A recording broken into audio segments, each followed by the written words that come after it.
தமிழ் என்பது இன்றைய காலகட்டங்களில் தமிழ் வருவது மிகவும் வருத்தப்பட வேண்டிய ஒரு விஷயம். தமிழ் என்ற பெயரை சொல்றேன் கேளுங்க. தமிழுக்கு அமுதென்ற பெயர். இந்த வரிகள் கேட்டிருக்கீங்க. அது ஏன் தெரியுமா? அமிழ்து அமிழ்து என்று வேகமா சொல்லி பாருங்க. தமிழ் தமிழ் என்று கேட்கும்.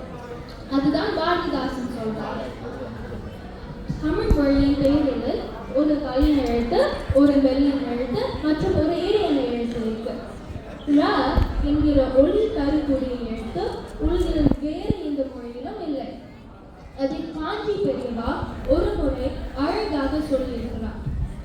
தம் இடத்தில் இது ரா கொண்டதோ அதற்கு தமிழ் என்ற பெயர். அப்படிப்பட்ட தமிழை இல்லாத தமிழாக பேசலாமா?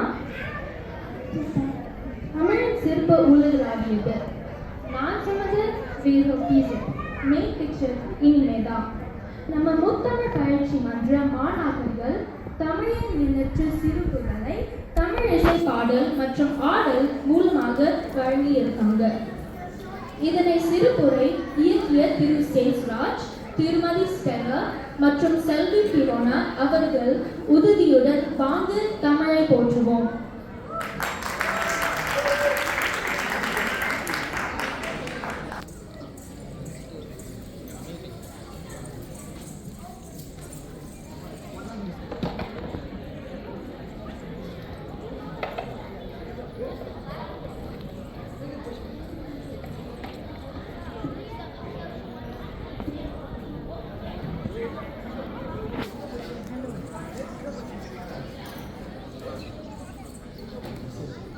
Seshu.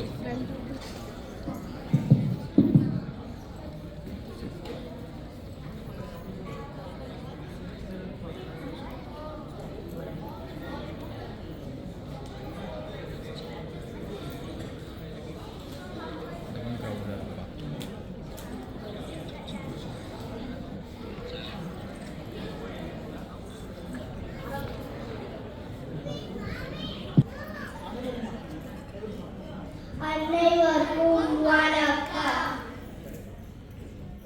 வாங்க மக்களே, நம்ம முத்தமிழ் மன்ற மாணாக்கர்கள் தமிழின் சிறப்பை பற்றி பாடி ஆட போறாங்க.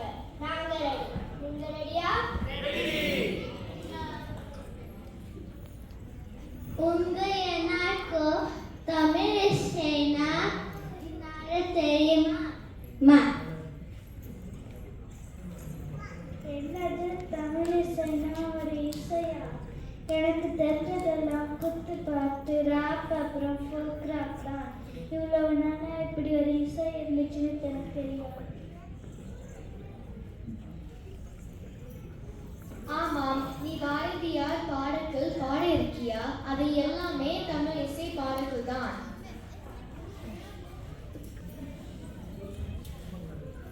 யாழ், குழல், மத்தளம், அப்புறம் நம்ம ஊர் மங்கள நிகழ்ச்சிகள்ல வாசிக்கிற நாதஸ்வரம் மற்றும் தவறு, இது எல்லாமே தமிழிசையின் அடையாளங்கள் தான்.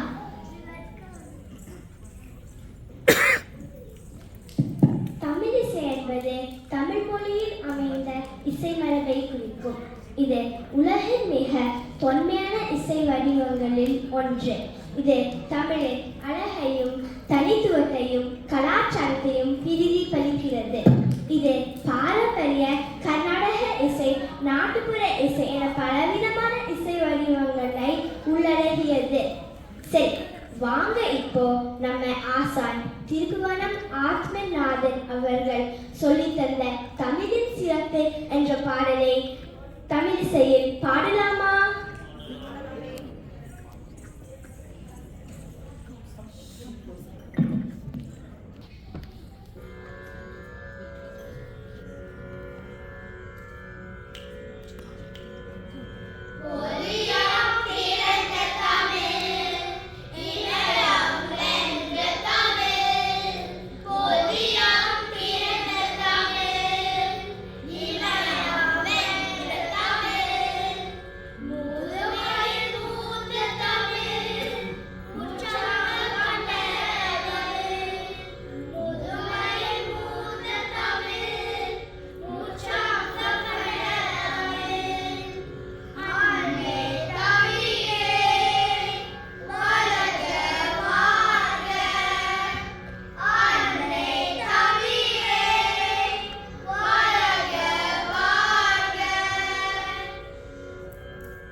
கொடுக்கலாம். தமிழ் பத்தி இவ்வளவு அழகா சொல்லியிருக்கோம்.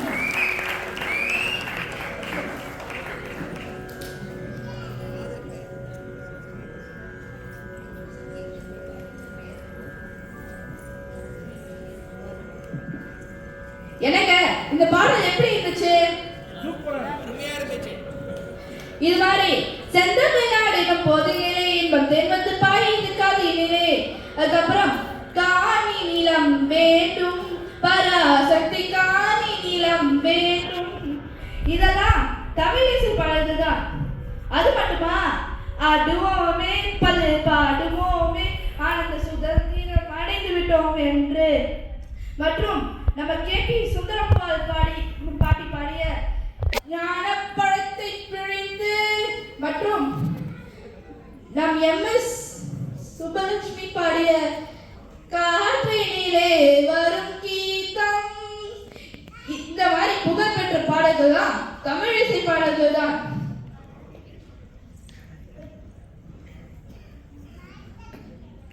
ஆமா, சங்க காலத்திலேயே தமிழர்கள் இசையில் சிறிது விளக்கினர். சிலப்பதிகாரம் போன்ற காவியங்களில் இசை பற்றியும் யாழ், குழல், முழவு போன்ற இசை பற்றியும் விரிவான விளக்கங்கள் உள்ளன. ஆமாம் நண்பர்களே, இந்த இசையில் ராகம் என்று அழைக்கப்படுவதை அந்த தமிழர்கள் பண் என்று அழைத்தனர். தேவாரம், திருவாசகம் போன்ற பக்தி இலக்கியங்கள் குறிப்பிட்ட பண்களிலேயே பாடப்பட்டன. தமிழ் என்பது இயல், இசை, நாடகம் ஆகிய முத்தமிழின் சங்கமம்.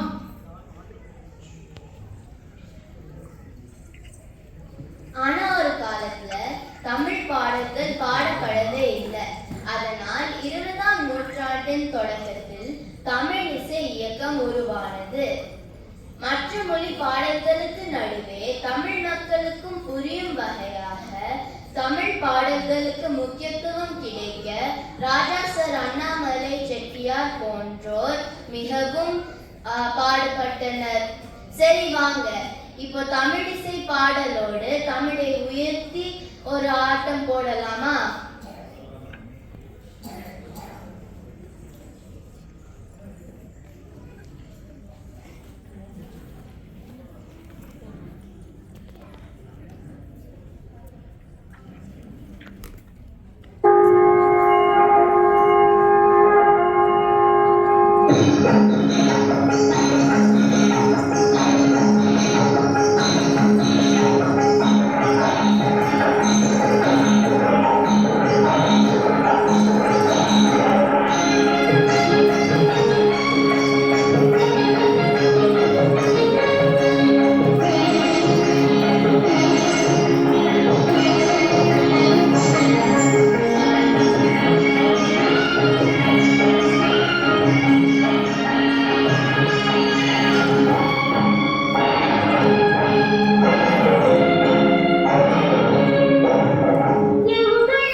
கங்கே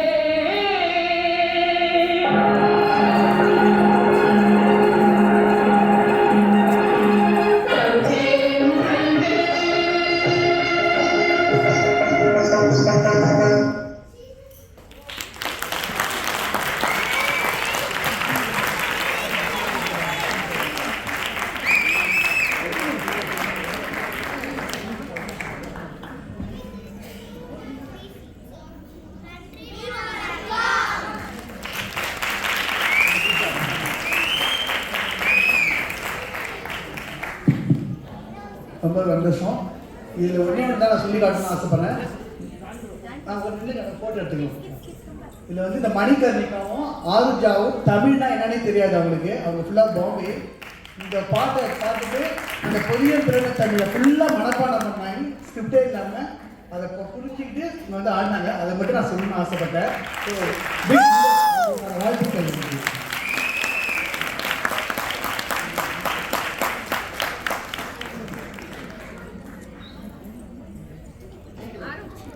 சூப்பரா பண்ணிட்டாங்க. நல்ல ஒரு கைத்தட்ட. மாணவர்கள் தாரா சரவணகுமார், ஜீவன் சரவணகுமார், கயல் கார்த்திகேயன், ஆராதனா ஐயப்பன், மணிகர்ணிகா டோர்னிகர், டான்சிங் ரவி, யஷ்வந்தா பாக்யராஜ், காவ்ய கயல் சுந்தர பாண்டியன், ஜெய் ராஜகணபதி, ரியா ராஜகணபதி,